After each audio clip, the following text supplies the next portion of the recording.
삽질 예산에서 사람 예산이다. 근데 삽질을 부정적으로 표현하지만 어쨌든 건설 경기를 끌어가는 거란 말이에요. 네네. 지난해 경제 성장률 2.8% 가운데 60% 육박하는 1.6%가 건설업이 견인했다. 그럼 실질적으로 이걸 줄이면 경제 성장도 줄 거 아니냐?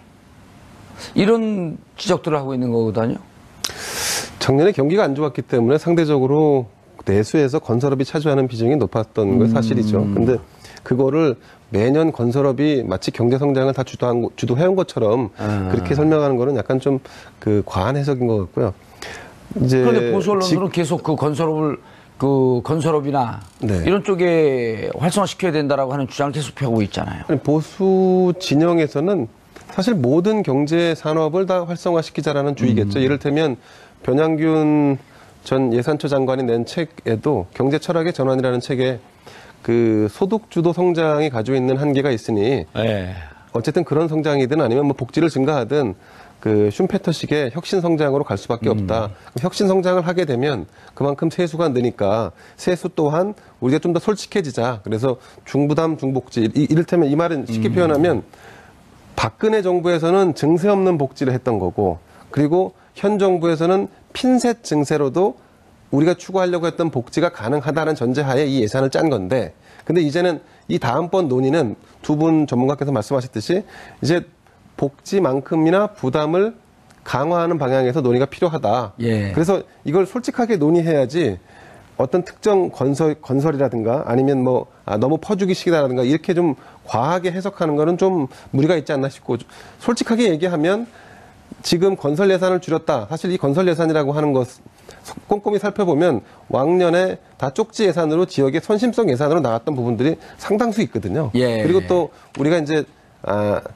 솔직하게 얘기를 하진 않지만 이를테면 기획예산처 장관이 장관의 재량으로 또 이렇게 뭐 핸들링 할 수 있는 예. 그런 예산도 사실 수조 원 정도는 있습니다. 그런 그러니까 정도를 좀 잘 정비해서 줄여나가겠다. 그렇습니다. 예산 전문가인 그 지금 김동연 장관 부총리가 예. 이런 부분들을 좀 지출 구조정을 하겠다 이런 건데 하지만 그럼에도 불구하고 야당의 우려 섞인 목소리에 귀를 기울이지 않을 수 없는 상황인 건 맞습니다. 예.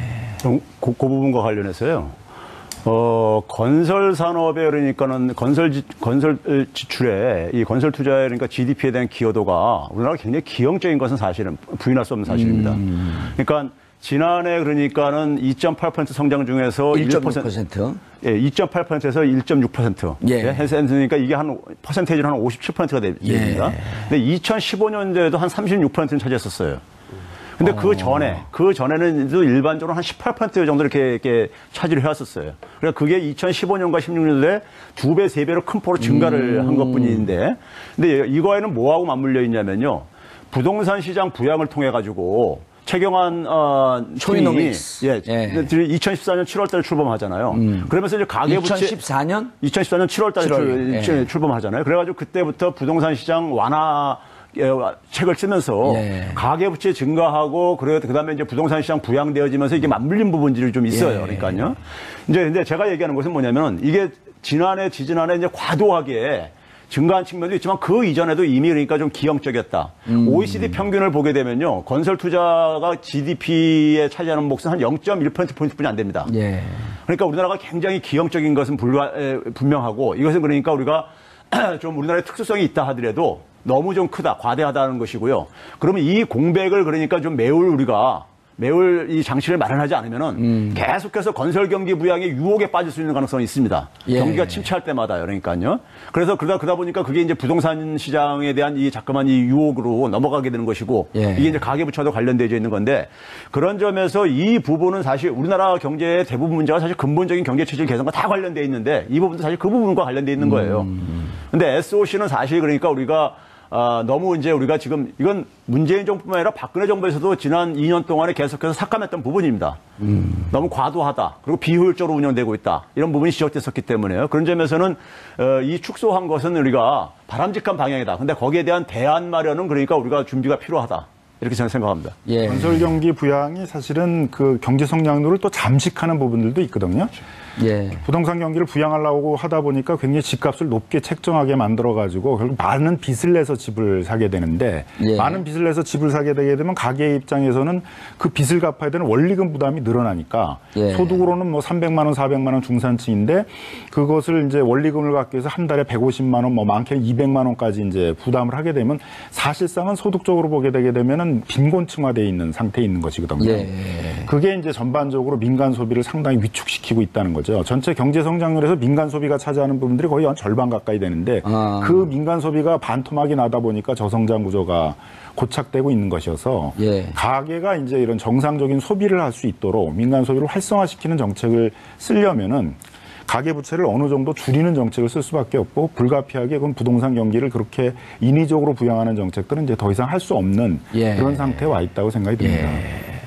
그래도 어쨌든 지금 이제 전체 우리 예산을 갖고 이렇게 주물럭주물럭하면서 만들어 나가지만 또 하나 중요한 거는 429조를 만든 걸 갖고 어떻게 쓸 거냐라고 하는 게 중요한데 제일 중요한 건 결국 어떻게든 성장을 만들었고 돈을 만들어내야 될 거 아니에요? 그거에 대한 대책은 없다라고 하는 게 야당 비판 아닌가요, 또?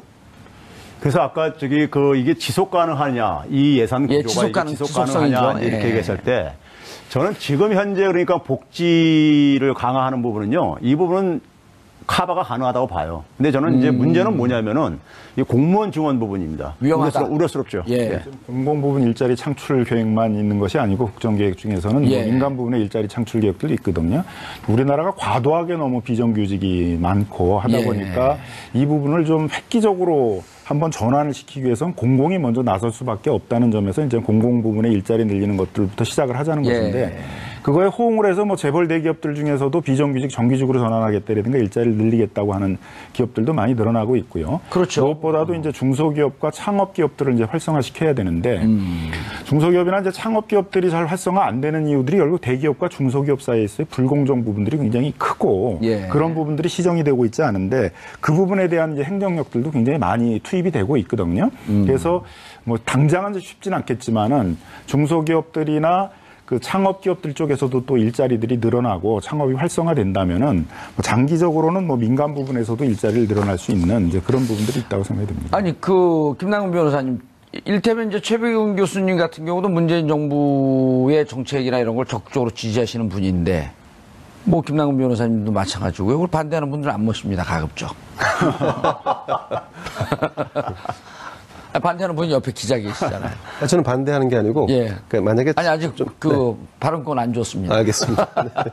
아니, 제가 이제 웃자고 하는 얘기인데, 그럼에도 불구하고 사실 이 내부 지지하는 쪽에서도 문제가 있다고 비판을 해야 되는 거고, 많은 분들이 실질적으로 야당에서도 이게 공공 부문의 일자리가 전국적으로는 이 정권까지 똑같은 얘기를 했단 말이에요. 이 정권까지 문제가 없지만 그 이후에 누적적으로 늘어나는 급여 문제를 어떻게 할 거냐. 이 부분에 대해서 좀 정치한 계획을 좀 발표해줘라 라고 하는 지적을 했고, 그 다음에 단순히 어떠한 상관관계가 잘 이해가 안 된다. 공공 부분의 일자리가 만들어지고 민간 부분의 일자리가 같이 연동돼서 만들어진다라고 하는 건 지금 들으면 이해가 되는데 그 정도 수준은 경제학 교수가 하는 얘기라기보다는 동네 웬만한 아저씨들 다 알거든요.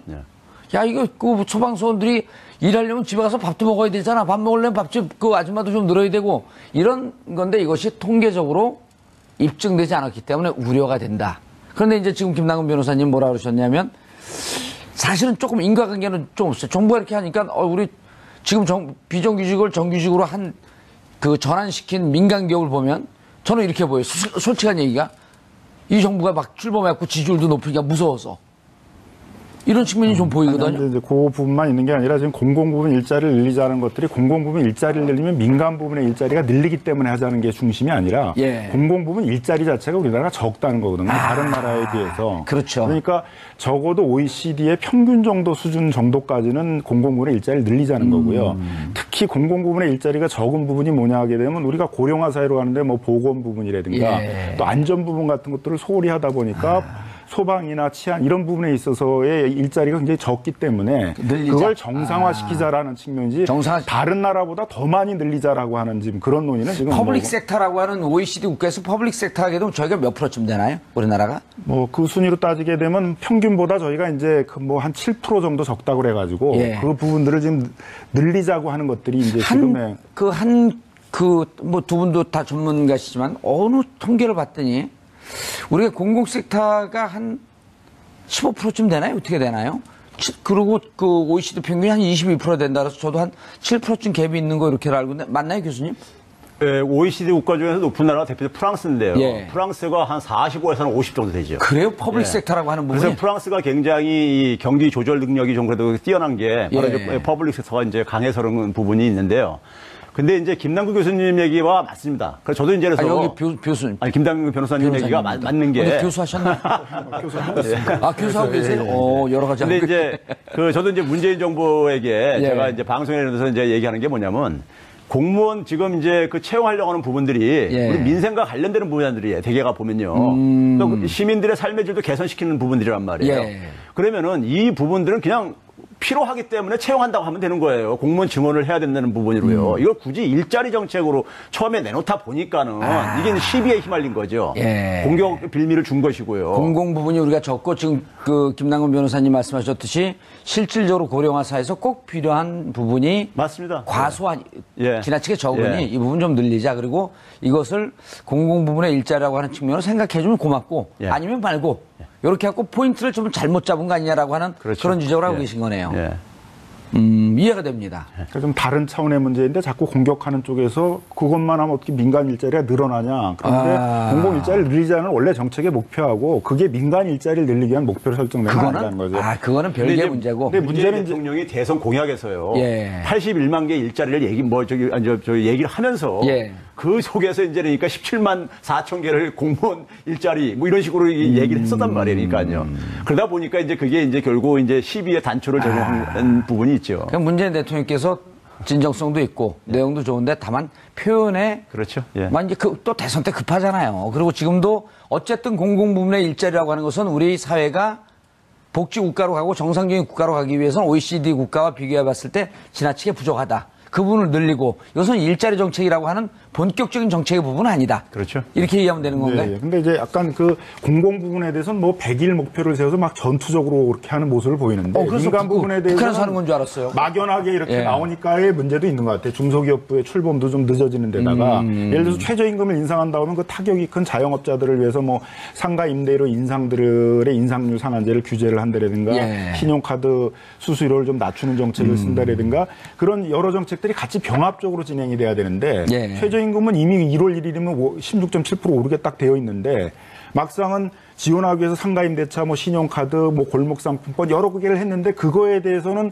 누가 나서가지고 자영업자도 만나고 그런 뭐 창업을 활성화시키기 위한 정책들을 추진하는 모습이 나서야 되는데 예. 물론 중소기업부 장관이 아직 임명이 안 됐다고 그러지만은 그 정책이 이렇게 뒤처지다 보니까 생기는 그런 이제 격차의 문제도 좀 있는 것 같습니다. 알겠습니다. 이번 예산에서 이제 특징이 김대영 기자님, 네. 문 대통령께서 독립운동을 하면 3대가 망한다는 말이 없도록 하겠다 하면서 크진 않지만 네네. 이 부분에 대한 독립유공자 자녀와 손자들 중에서 생활이 어려운 사람들에 대한 예산을 좀 만들었단 말이에요. 이 부분을 좀 소개해 를 주시죠. 네, 공공유공자 자손의 지원이 이제 새롭게 생기는데. 독립유공자. 네, 예. 독립유공자. 2인 가구 기준으로 33만 5천 원, 165만 원 이하일 때 월소득. 예. 그리고 월소득 120만 원 이하일 때는 46만 8천 원을 정부가 보조 지원하겠다. 이런 전에 정책인데. 없었던 건가요? 전에도 있었죠. 좀 하지만 이제 늘린 그 건가요? 금액을 늘린 거죠.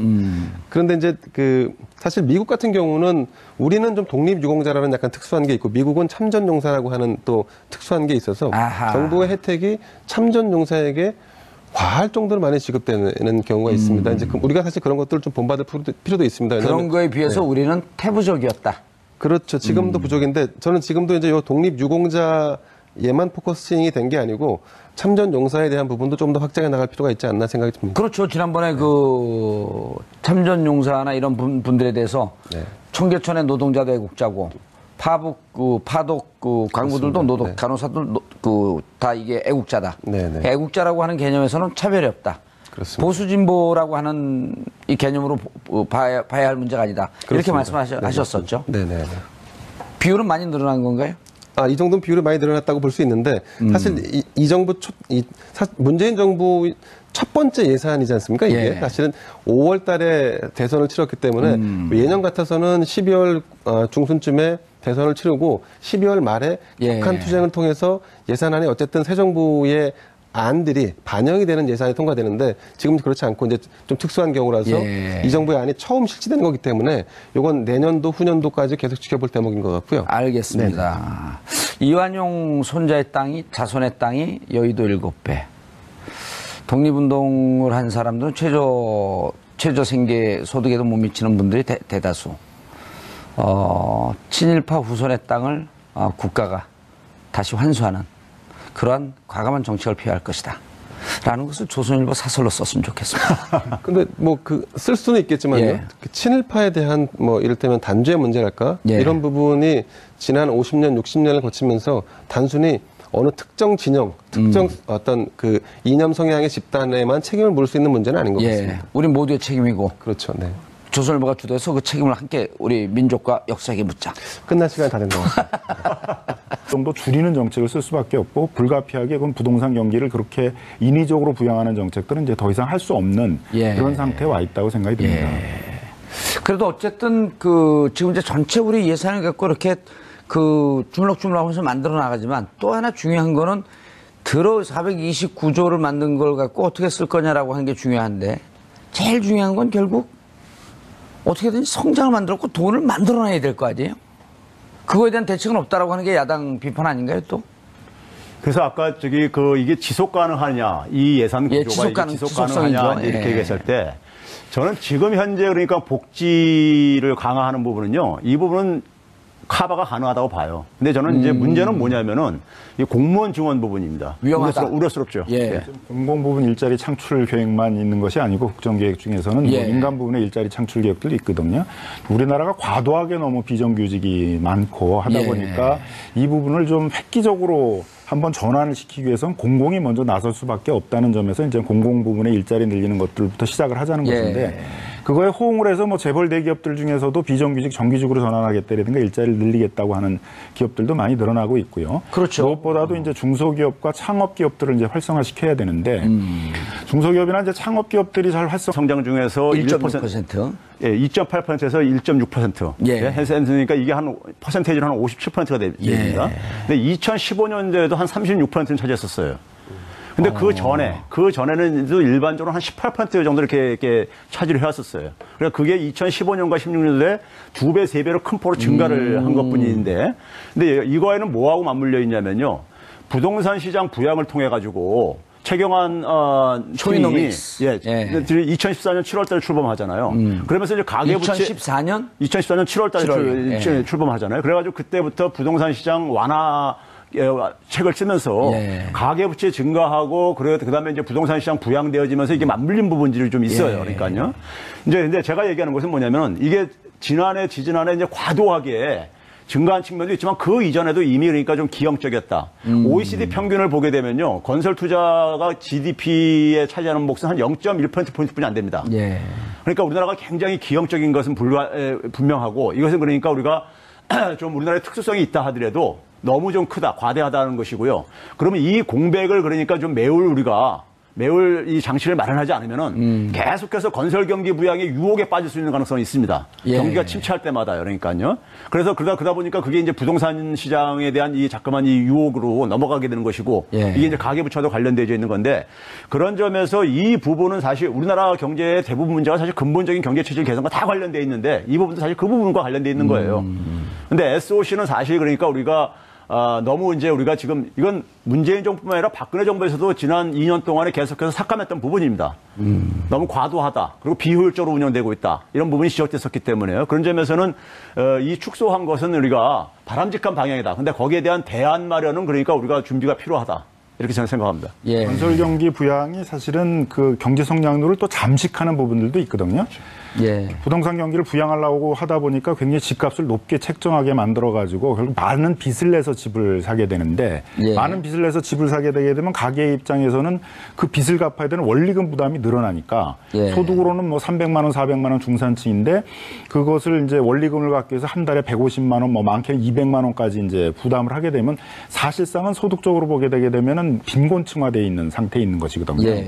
그게 이제 전반적으로 민간 소비를 상당히 위축시키고 있다는 거죠. 전체 경제 성장률에서 민간 소비가 차지하는 부분들이 거의 한 절반 가까이 되는데 그 민간 소비가 반토막이 나다 보니까 저성장 구조가 고착되고 있는 것이어서 가계가 이제 이런 정상적인 소비를 할 수 있도록 민간 소비를 활성화시키는 정책을 쓰려면은 가계 부채를 어느 정도로도 우리가 추구하려고 했던 복지가 가능하다는 전제하에 이 예산을 짠 건데, 근데 이제는 이 다음번 논의는 두 분 전문가께서 말씀하셨듯이 이제 복지만큼이나 부담을 강화하는 방향에서 논의가 필요하다.